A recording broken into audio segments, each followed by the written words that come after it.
Hey guys, the CEO of Unity came out and raised some controversy over some comments about monetization in gaming. Since I play PS1 games which have no microtransactions, I figured I should add in some of my thoughts. First of all, he's partially right when it comes to indie developers not monetizing the game correctly. For example, an indie dev may make a multiplayer only shooter, and even though Fortnite, Warzone, Apex and other games exist, they'll charge you $40 for it, instead of making it free to play with microtransactions. It's like, in that respect, I agree.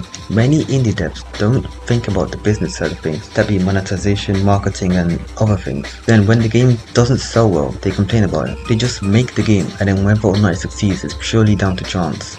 But here's the thing, the monetization in modern games tend to make the game worse. You get a game that would have been perfect if it was like 8 hours long, but instead it's 40 hours long, and 6 of them are actually good, and you have to spend money for XP boosts. I don't mind developers adding in microtransactions, given that it doesn't make the game worse. Like, I and many other people do not think that these games are worth our time, which is why we play different games. So like, for example, I've been streaming ISS Pro Evolution 2, and that game's a banger, and Master League is great fun. FIFA Ultimate Team is basically Gacha Master League, and in order for you to get a decent team in that game mode, you have to spend hundreds of hours of your life just for it to reset next year.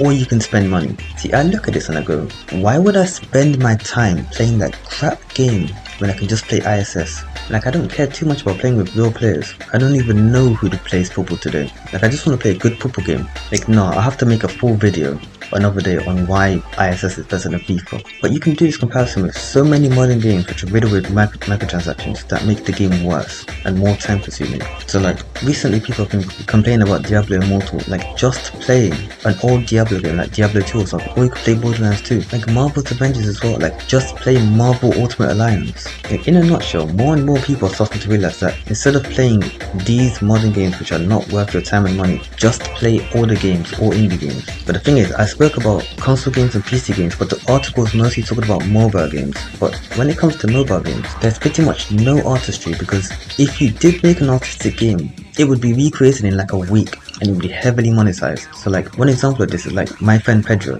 That game got recreated, it turned into Johnny Trigger, and that mobile game probably made more money. No, but seriously, mobile games are just crap as a whole. Like, not all of them are crap of course, but the vast majority of them are just crap. Like, it's very quick and easy to produce a mobile game. Like, there are people creating mobile games in like a day or like a week or something like that. So like, if you produce a mobile game that's somewhat unique, it will always get pushed down to the simplest solution that people will play before it gets heavily monetized. But now, basically all of this can be summed up in one sentence. No matter your console of choice, the vast majority of games are being developed for profit rather than for art or enjoyment, and those games should be avoided. Developers have a solid grasp of what gets humans to tick, so they can get you to play a game that you don't even like, and they can get you to play for like hours and days, because the longer you play them, the more likely you are to spend money on that game. Like, just be more mindful of what you play, and play games that actually prioritize your enjoyment instead of pissing you off and making you spend money on it. Like, legit, a lot of you guys don't even like League of Legends, for example, and you still play it. Why? Anyway, yeah, that's it. Thank you for watching, and bye.